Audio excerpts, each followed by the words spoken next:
Alright, we're back. We have some really old poplar. How old? I couldn't tell you. The lady, there was a lady that contacted me, said she had a big old poplar tree that's been growing on their family's land for a long time, and it went down. It was pretty darn huge. I think it was, I'd have to measure one of the slab sections that I got, at least 2, maybe 3 feet round. And she asked if I could make her a couple things. Some bowls, an urn, and just the one big slab, which I'll be doing a video on that when I start it, of just pretty much like a centerpiece, 1.5 to 2 inch thick, where you can count all the rings. So it's going to be a big old slice, all natural edge. I just got to flatten it out and stabilize it with some epoxy, because does have some punky parts, like right here on this one. This piece here is pretty solid all the way around. Both of these are about 10 inches round. This one I feel will do really well. This one, on the other hand, I'm kind of worried. The center's punky, so I'm going to make this the top, because on the bottom, even though it's spalted, it's solid. It's not squishy. I don't want to use a woodworm screw in it, because I would be afraid of it ripping out this dried portion of the wood here, the spalted area. So this is going to be the bottom, where I can at least have a tenon on it. Again, this one here, woodworm screw. So I will go ahead and get the hole ready and drill that up, and we'll get it put on, and at least get her a two bowls out for now. Maybe a bowl and a lid. We'll see what happens. So, like I said, this one's woodworm screw. This one I'm going to put in between 2 centers, and just, I think, might be the safest way. Let me double check something here. Grain patterns. This one I might want the bottom, so let me redo my centerpiece. 10, 11 inches, something around there.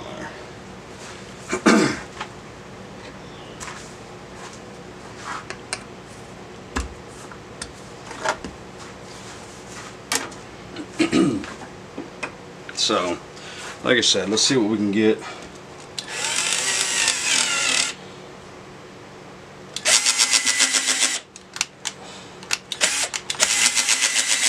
I might need to get me a new drill. There we go.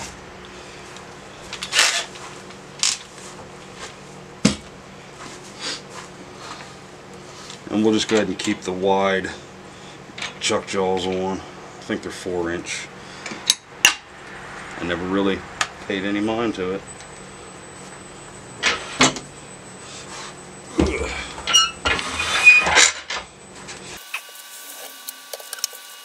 Oh, I might need to adjust that camera a little bit out so you can see more. There we go. Might even get my big belly in there. Ooh, 435, and I'm hearing some wobble, which obviously you can see it, so I'll pull the tailstock up until we get it better round.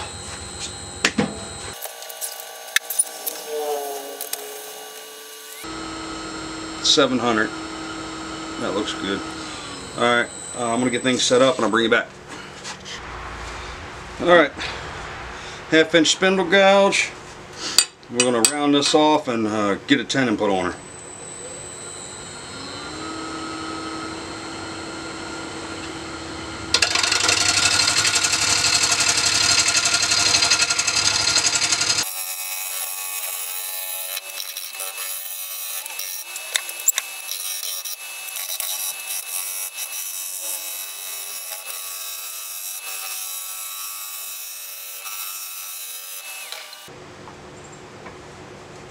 And some tear out there, punkiness.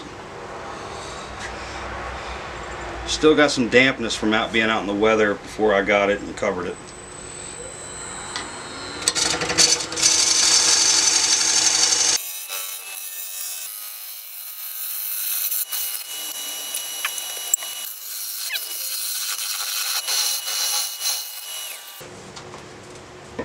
Yeah, this portion right here, a nice beautiful stripe, which you'll see when I move it to the back. It's really damp. I may have to twice turn this, but we'll have to see. Alright. Let's see what our foot's going to look like.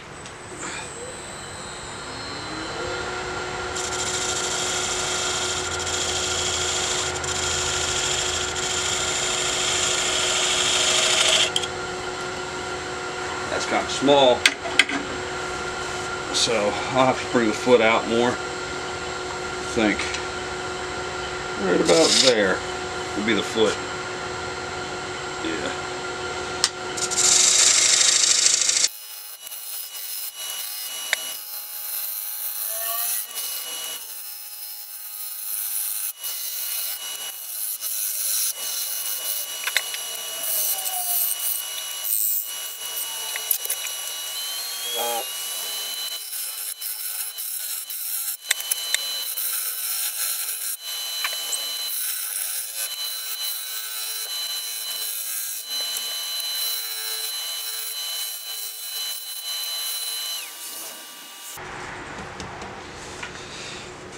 Alright, I may have to throw maybe some thinned out epoxy on this.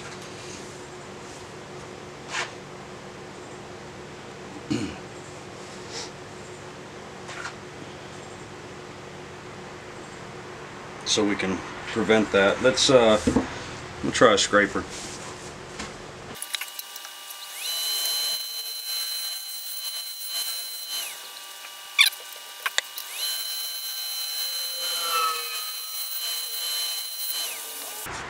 That is better.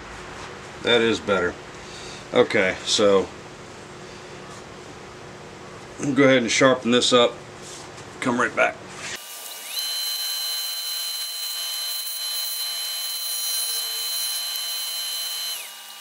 Oh, so much better.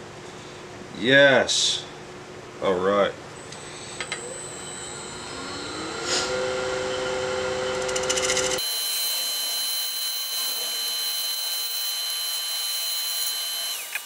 Okay, I think that's sandable. So we'll go ahead and sand this and go from there.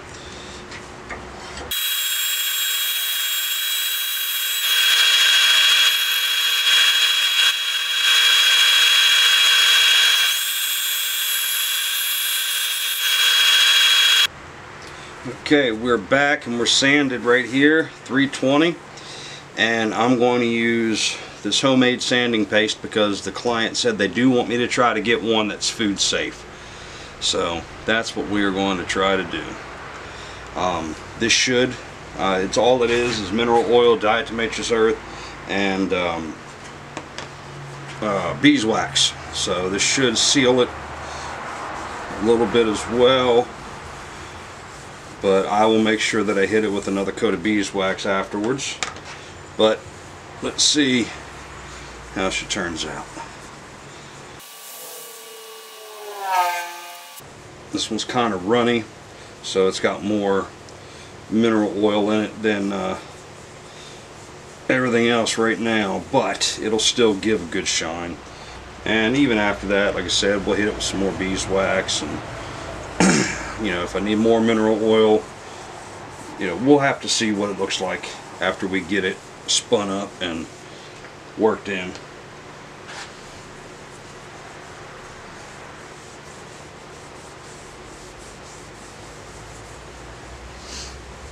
Alright, let's see what we can do here. I'm at 600. Get it worked in around the base.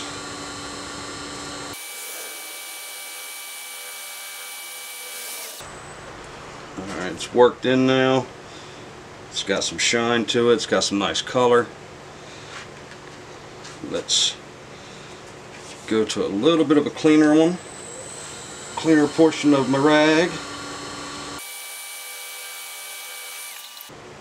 Not bad. Alright, so far the client is happy with her bowl shape and size. Now, once I get this part done, I'll send her a text.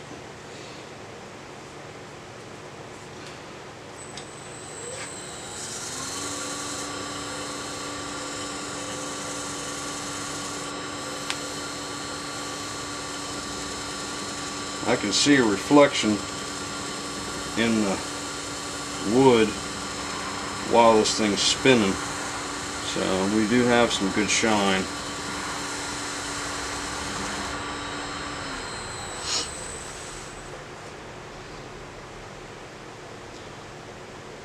Looks good on my end. There's a little bit of chatoyancy in here, but that's about what you're going to get with the Food Safe. You can get some chatoyancy, but you're not going to get it like a big polyurethane finish, especially, I believe, with the way this wood is right now. But smooth. Get ready to get the tenon finished up and flip this thing over. Just got that little point on the back that needs to come off right there.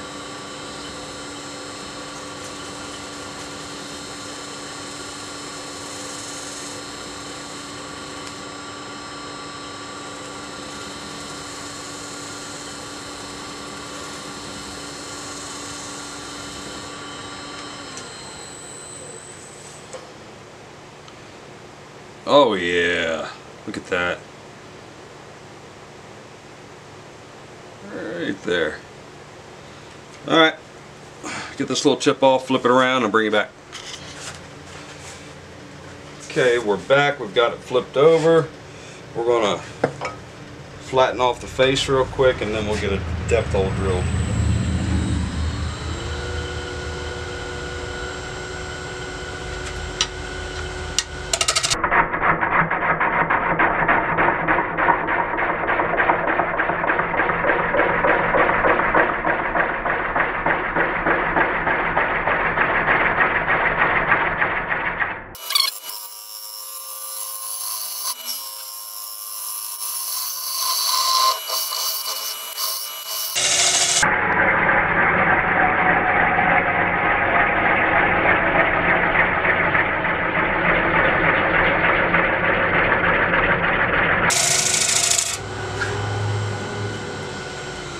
It still feels more water wet than sap wet, so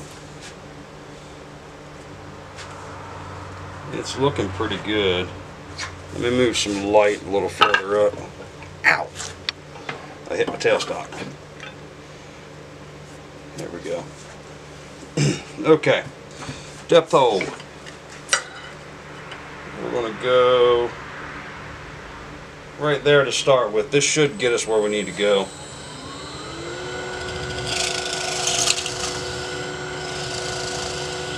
Alright. And I'm going to have to put a band-aid on. Be right back.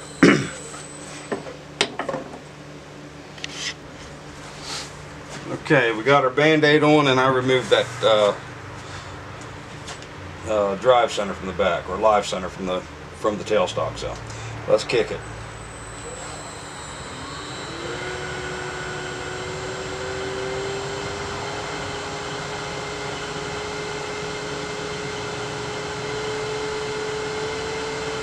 $9.50.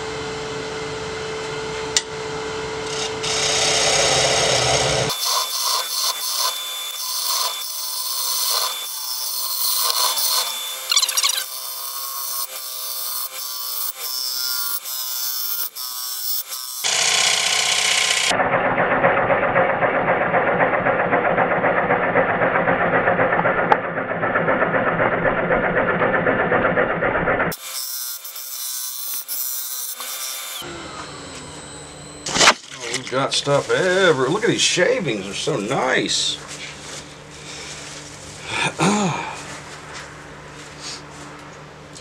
Yeah, this is heavier. You got more heartwood here, more sapwood on this side, it looks like. And this is more dense and wet. And this is actually, I think, a little bit drier. So, that's what it feels like. Right now we've got a good cut going. So let's take it down another level.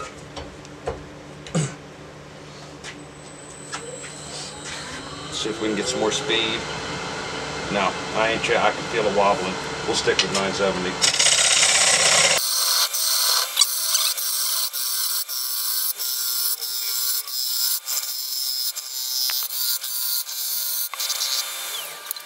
It's not bad, pretty consistent. Let's scrape it before I get too far down.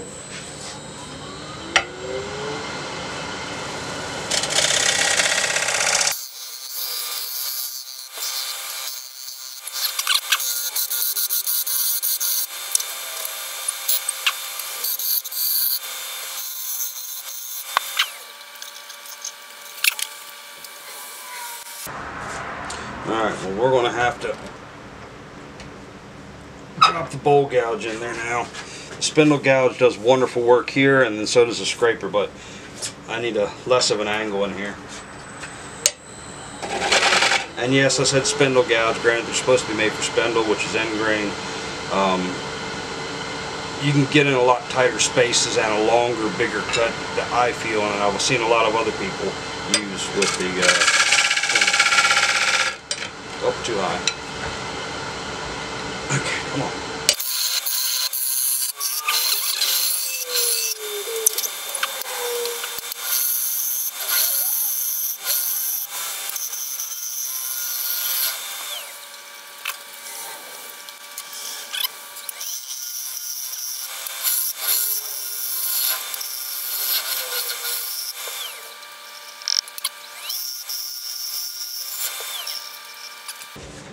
See if I can get a good scrape in there.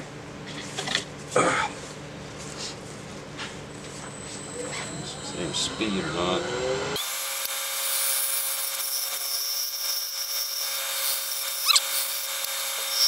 Alright, we are back. We're sanding the 320 on the inside. We're going to go ahead and throw the sanding paste on it. Get it rubbed in really good. And then we'll get it all shined up.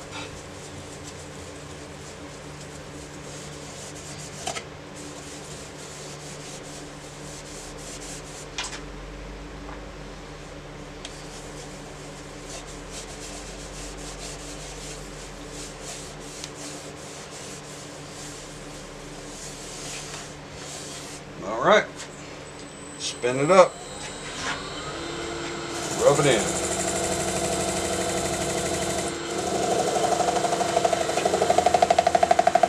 Yes, we had some soft spot on the inside that has hardened up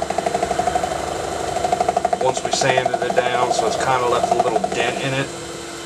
We got rid of most of the, like I said, the punkiness part of it, the soft spot of it. So where it got hard wood, but it's a little indented compared to the rest of the wall right about there. You hear it.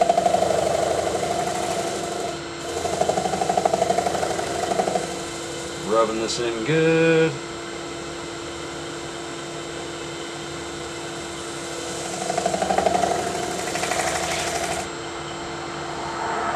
Another part of this rag.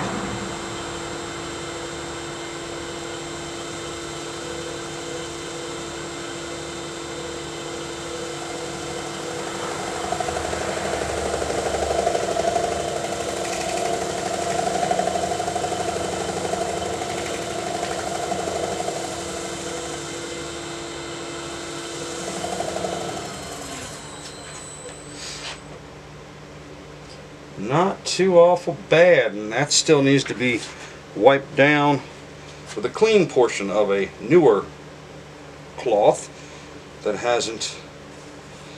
doesn't have a lot of oil on it.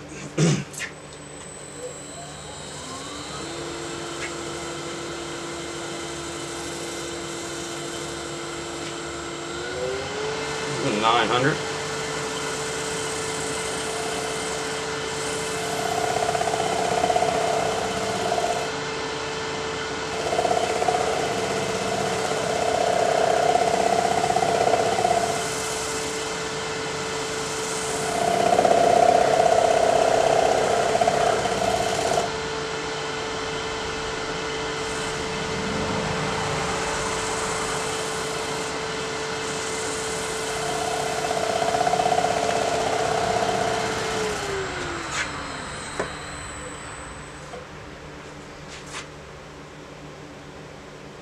Yeah, we got some shine in there, natural. Nice and smooth feeling. Right about this is where the wood has got the little dent in it right there. I had a little soft spot, but now we're on solid wood.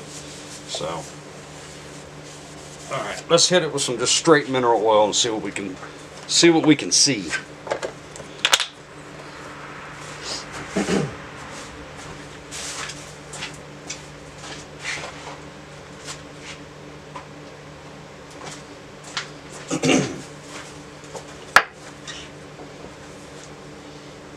This is just mineral oil soaked on this rag. It's not even a lot of it.